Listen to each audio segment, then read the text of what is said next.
começar o nosso papo aqui com uma pergunta. Quem aqui acredita em Deus? Deixa eu ver. Acredita em Deus? Quem não acredita?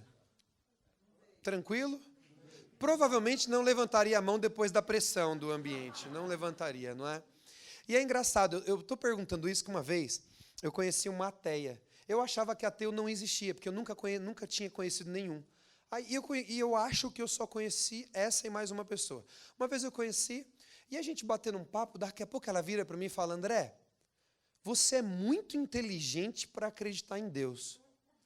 Eu não entendi se o inteligente era um elogio e acreditar em Deus não era um elogio, né? Eu fiquei um pouco confuso. E eu queria dar uma resposta melhor para ela ali naquele momento. Mas aí eu respondi para ela, e eu acho que você é muito inteligente para não acreditar em Deus. E a gente conversou por alguns minutos sobre o porquê que eu acreditava em Deus, ou porquê que eu não acreditava, e provavelmente eu não sabia o porquê eu acreditava em Deus. E pensando naquilo que eu ia falar aqui hoje para vocês, eu falei, cara, por que eu acredito em Deus? Não é? E a grande verdade é que eu descobri que eu acredito em Deus por uma mera necessidade de acreditar em Deus. Simples assim. Eu acredito em Deus porque eu preciso. Porque eu preciso. André, como assim? Alguns conhecem a minha história, outros não. Eu venho de uma família extremamente humilde, tive todos os tipos de desafios, perdi meu pai com 12 anos de idade, problemas sérios de drogas dentro de casa, e a minha mãe trabalhava 14 horas por dia para poder tentar manter ali a situação, eu com o irmão mais novo, e fui trabalhar também e tudo mais. Só que eu tinha muitos sonhos. Eu queria chegar em algum lugar da vida, eu queria poder ser alguém, eu queria poder dar a volta por cima, e dar a volta por cima, ser alguém, tinha a ver com poder conquistar alguma coisa. Quando você é muito pobre, você acha que sucesso é ter o dinheiro. Quando você não tem uma boa casa, você acha que o sucesso é morar num bairro bom. Quando você não tem uma roupa boa, você acha que sucesso é ter uma roupa boa. E eu passei aquelas privações todas, e aquilo ali era muito ruim para a gente, era muito ruim. E eu ia em algumas igrejas, só que eu não... Sabe assim a parada? Eu acho que eu ia na igreja, mas acho que Deus não vinha na minha vida. E eu estava literalmente cansado de avançar, cansado de trabalhar. A gente trabalhava muito, ela trabalhava muito, eu trabalhava muito. A gente trabalhava um monte nas escolas, a gente tinha bons resultados. Só que aqueles resultados do nosso trabalho, da nossa força, não apareciam na nossa vida. A gente morava no fundo da casa da minha mãe. Eu tinha um carro que estava com as parcelas atrasadas, perdendo em busca e apreensão. O carro soltava fumaça pelo radiador, porque eu não tinha dinheiro para poder consertar. E nós éramos líderes, ela era líder dentro de uma empresa, supervisora, e eu era líder dentro de uma outra empresa. Mas não ia. Aí um dia, apareceu um cara que a gente conheceu, um cara pastor, fui fazer uma entrevista com ele, e a gente começou a bater um papo, ele era legal. E eu achava que o pastor era meio chato, assim. Mas ele era legal, eu tinha uma imagem assim. E aí um dia eu até brinquei com ele, falei, cara, se for para ser um pastor igual você, até quero ser pastor também. Ele falou, pô, pode ser então. Porque eu achava que o pastor era chato. E, na verdade, depois mudou, só deixando registrado que mudou a minha ideia. Eu acho que pastor é muito bacana. Como é legal, pastor. Mas o fato é que esse cara chegou para mim um dia e falou, cara, eu quero te fazer um desafio. Eu amava desafio, eu gosto de desafio. E ele falou, cara, se permite, durante um período de 6 meses, você conhecer a Jesus. Né? E eu tinha conhecido, eu ia na igreja, eu ia mesmo na igreja, a gente ia de domingo, saía de Taboão da Serra para ir na reunião dos 318 pastores, lá na Igreja Universal, aprendi muita coisa boa lá, e era muito doido isso. E falei, cara, não tenho nada a perder. Não tinha nada a perder. Com todas as minhas forças, com todo o meu talento, com todo o meu trabalho, com tudo aquilo que eu fazia, não estava bom. Falei, cara, eu vou nesse cara aí. Pior que pode acontecer, eu provar para ele que ele está errado. E eu continuo minha vida trabalhando e buscando aquilo. E aí, a gente começou a ir ali numa igreja, aquela coisa bacana, e o pessoal mais legal, conheci outros pastores legais também. E aí a gente começou a conhecer um pouquinho mais Jesus. Porém, eu não precisava do Deus que ia lá na igreja, ou aqueles que as pessoas contavam. Eu precisava de um Deus de resultado. Porque eu não precisava de uma pregação naquele momento da minha vida. Eu precisava de resultado. E quando alguém pergunta para mim, por que eu vou na igreja, por que eu acredito em Deus, ou o que é Deus para mim, eu digo, Deus é um Deus de resultados. Deus na minha vida representa mais resultados como um todo, principalmente mais resultados naquilo que eu não sou capaz de fazer, naquilo que muitas vezes não depende só de mim. Então, eu tenho muito mais resultados como pai, muito mais resultados como marido, como filho da minha mãe, e, por consequência, mais resultados no meu trabalho também. E aí, tem um versículo que, em algum momento lá atrás da minha vida, eu acabei lendo ele, e ele fez muito sentido para mim naquela época, e eu acho que ele traduz muito bem essa parte do que eu estou falando aqui. Davi lograva bom êxito em todos os seus empreendimentos, pois o Senhor era com ele. Deus, para mim, foi uma questão de necessidade. Ele entrou na minha vida porque eu não aguentava mais, eu não conseguia mais, e eu ansiava muito por resultados, em todos os aspectos, em todos. Não era só falta de dinheiro. A falta de dinheiro era uma pequena parte de todos os problemas que eu tinha na vida. E eu entendi, naquele momento da minha vida, naquele desafio de alguns meses que eu me submeti, que eu até ia na igreja, eu até orava de vez em quando, eu até lia a Bíblia, mas Deus não era comigo, porque verdadeiramente eu acho que eu tinha convidado Deus para algumas partes da minha vida, ou talvez nem tanto, mas não rolava a parada, não tinha aquela conexão, não era um negócio de verdade, não era palpável, não era verdadeiro da minha parte. E aí naquele momento eu entendi isso aqui e falei, cara, eu quero Deus agora comigo aqui. E a partir dali algumas coisas começaram a acontecer. Não foram fáceis. Não foram fáceis. Até porque, aqui está dizendo que Davi lograva de bom êxito, mas um pouco, como é que foi ali um pouco da história de Davi? Muitos aqui conhecem, outros sabem bem mais que eu. Mas o fato é que ele era um cara que cuidava das ovelhas, um monte de irmãos na casa dele. De repente, um dia, chega um profeta lá dentro, olha os irmãos, olha para Davi e fala, é esse. E naquele momento, aquele profeta unge, né, derrama o óleo sobre Davi, e a Bíblia diz que naquele momento o Espírito Santo se apossou de Davi. Olha que doido isso, né? E a partir daquele momento, a história daquele jovem, não sei quantos anos ele tinha, começa a virar, começa a mudar. O cara briga com o urso, briga com o leão, derruba gigante, começa a acontecer um monte de coisas. E provavelmente Davi é o maior nome enquanto governo, enquanto modelo, enquanto rei, que de todos os tempos. Cara mais famoso. Eu não conheço outro rei mais famoso do que Davi enquanto história, enquanto ser humano. Eu não conheço. Mas Davi foi perseguido por Saul, derrubou gigantes, sofreu, fugiu, teve todos os desafios. Então é o seguinte, não significa que Deus vai estar com a gente e a vida vai ser paz e amor. Provavelmente essa seja a maior frustração de muitas pessoas por aí. Eu tenho desafio todos os dias e creio que Deus está comigo. E aí a história foi indo, as coisas melhoraram, a gente conseguiu realizar alguns sonhos, a nossa família mais estruturada, aprendendo, crescendo, desenvolvendo, e foi. E aí beleza, aí estava tudo bem na vida, tudo tranquilo, relativamente tranquilo. Só que faltava alguma coisa. Aquele sucesso que eu desejava lá atrás já não me completava mais. Sabe, os sonhos que eu tinha sonhado já não eram mais suficientes. E não é que eu queria mais dinheiro, queria, sinceramente eu queria mais. Mas não era mais dinheiro, não era casa nova, não era mais um novo carro, não era mais uma nova empresa ou um pouco mais de poder, não era aquilo. Aí eu fui para um outro patamar. Eu montei um novo negócio e esse negócio traduz muito o que o pastor Sidney ensinou aqui. Era um negócio onde eu tinha como objetivo desenvolver pessoas que desenvolviam negócios que desenvolviam outras pessoas. Aí eu passei a entender um outro nível de Deus. Porque é o seguinte, tem momentos na vida, tem uma fase da vida que você chama Deus para ele participar do seu empreendimento. Aí eu descobri que tem uma outra fase. É a fase em que Deus chama você para participar do empreendimento dele, de acordo com tudo aquilo que ele já fez no seu empreendimento e na sua vida. E aí tem um outro versículo que sempre mexeu muito comigo. Esse versículo aqui, ele era até meio que uma simpatia para mim, não é? Pois sabemos que todas as coisas trabalham juntas para o bem daqueles que amam a Deus. Lindo.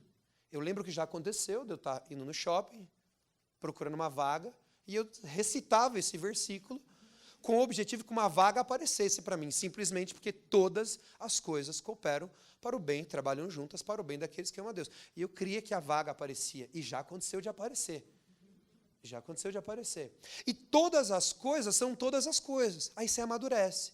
Espera aí, se todas as coisas trabalham juntos, todas é todas. Todas são as coisas boas e as coisas ruins. Então, espera aí. As coisas ruins, o sofrimento, o problema, doença, enfermidade, dívida, funcionário te acionando na justiça, isso não é possível que isso é de Deus. Não é possível isso. Não é? E eu já cometi muitos erros. Não, se está dando certo é porque é de Deus.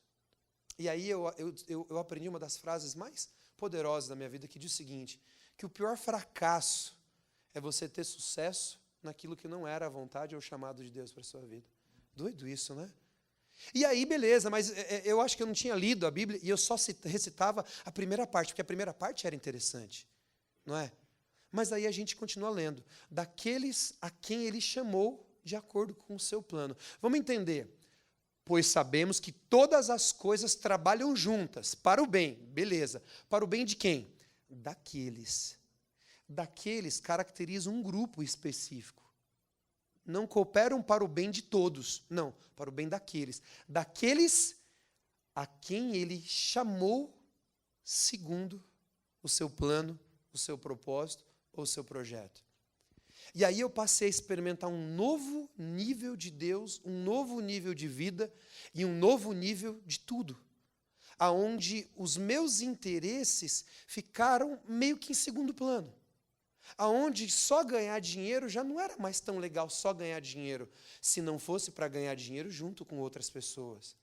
Tudo aquilo que eu aprendi, que eu estudei, que eu trabalhei, que eu apliquei nas minhas empresas, eu entendi que aquilo ali podia servir para outras pessoas também. Aí eu criei um negócio onde eu podia compartilhar com as pessoas aquilo que eu cria para a minha vida, aquilo que dava certo para mim. E a partir daí, nasceu um projeto extraordinário, onde de 1 ano e meio atrás a gente fez um teste com 121 empresários, deu certo, e agora em novembro a gente vai estar no Expo Center Norte fazendo um treinamento de 3 dias de desenvolvimento empresarial para 1.500 empresários. Já passaram mais de 2.000 empresários nesse tempinho de nada. E aí as pessoas falam, André, como que você foi capaz? Como que você conseguiu? Como que tem um cara que é referência, um amigo meu, cara, o cara demorou 16 anos para fazer isso que você fez em 1 ano. Como que você conseguiu sair disso e gerar isso desse tamanho? E eu, sinceramente, só tenho uma resposta. Num primeiro nível da minha vida, eu chamei Deus para participar do meu negócio. E num segundo nível da minha vida, eu atendi um chamado para fazer parte de um grupo daqueles que são chamados segundo o seu plano. O que eu quero dizer para você? O pastor Sidney sabiamente trouxe aqui, e se a gente tivesse combinado, talvez não daria tão certo. Não faz mais sentido ter uma empresa se essa empresa não for um objeto de transformação social. Não faz mais sentido você ser o líder, o seu dono, o seu gerente, o seu diretor, se a tua presença, se a tua conduta não melhorar a vida das pessoas que estão ali dentro. Não faz mais sentido você ser rico se tudo aquilo que você tiver na vida for o dinheiro, e como o pastor Sidney bem colocou, você ser tão pobre de ter só o dinheiro. Não faz mais sentido no mundo com tanto desafio, com tantas pessoas. Ontem eu recebi uma missionária lá em casa, ela estava lá até hoje, da África, e ela dizia o seguinte, a gasolina lá em Moçambique é muito cara. E eu perguntei, quanto que é em reais? Ela é R$4. Falei, não, mas não é cara. R$4 é aqui também. Ela, mas o salário mínimo lá é menos de R$80. Falei, é caro pra caramba. E ela começou a me falar, e eu e a Patrícia começou a se constranger, se incomodar, porque tem muita gente no mundo precisando.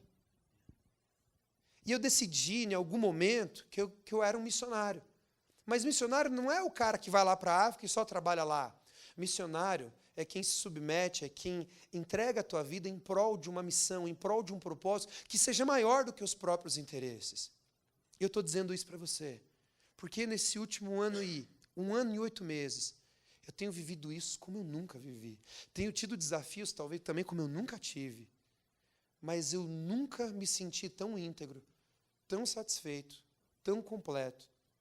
Eu nunca me senti tão bem-sucedido na minha vida como eu tenho me sentido nesses últimos meses. E talvez não tive desafios tão grandes quanto os que eu tenho tido. E não tem a ver com dinheiro.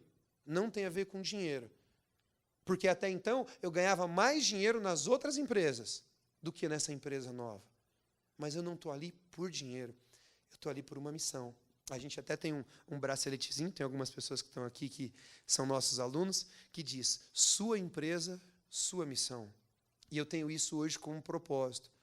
Desenvolver empresários que desenvolvem empresas, que desenvolvem pessoas por meio de uma missão. Então, se por algum motivo você é um empresário, entenda, você é um instrumento de transformação social. A vida daquelas pessoas, a vida da família daquelas pessoas precisam ser melhores simplesmente pelo fato de elas trabalharem na tua empresa. E quando isso acontece, quando você se permite, deseja experimentar esse nível maior de Deus chamar você para participar do empreendimento dele, aí eu creio, isso é absoluto. Isso é o sucesso. Isso é o que dá razão, isso é o que dá sentido.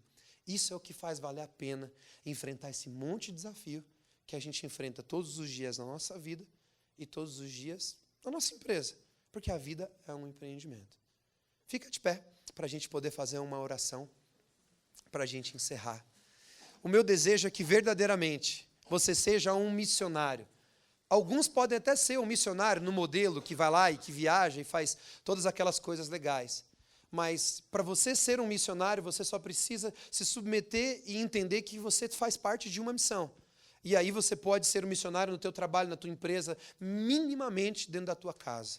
Minimamente dentro da tua casa. E eu quero orar por você nessa noite. Se você puder, curve sua cabeça, feche seus olhos. Senhor Deus, nós estamos aqui nessa noite, Pai, com pessoas maravilhosas. Por algum motivo, o Senhor as inspirou para estar aqui nessa noite, ouvindo a palestra do pastor Sidney, ouvindo essas palavras. Deus, que em nome de Jesus, que a partir de hoje, uma nova consciência brote nos nossos corações, uma consciência mais poderosa, uma nova inclinação, que nós possamos, Pai, buscar o sucesso naquilo que é verdadeiro, nos teus caminhos, naquilo que é importante de verdade para as nossas vidas. Pai, que nós possamos, Pai, enxergar aquilo que é verdadeiro, aquilo que é valioso, aquilo que verdadeiramente traz um sentido para a nossa vida, para os nossos negócios, para as nossas empresas. Pai, que cada uma das empresas aqui, Pai, sejam instrumentos de transformação social.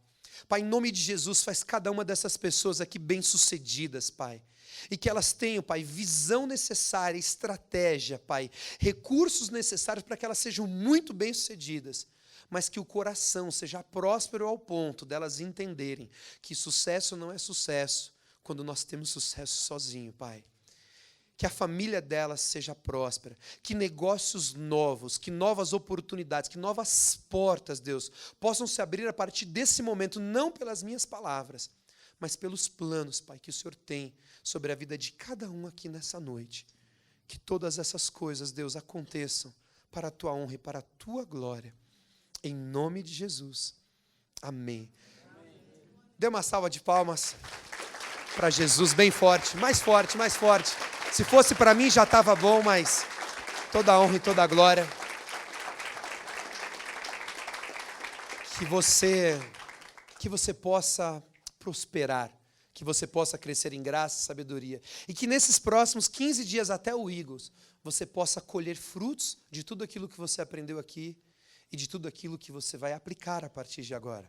Que Deus abençoe. Você é o nosso convidado para o nosso coquetel. Troque seu cartão, conheça novas pessoas, faça amizades.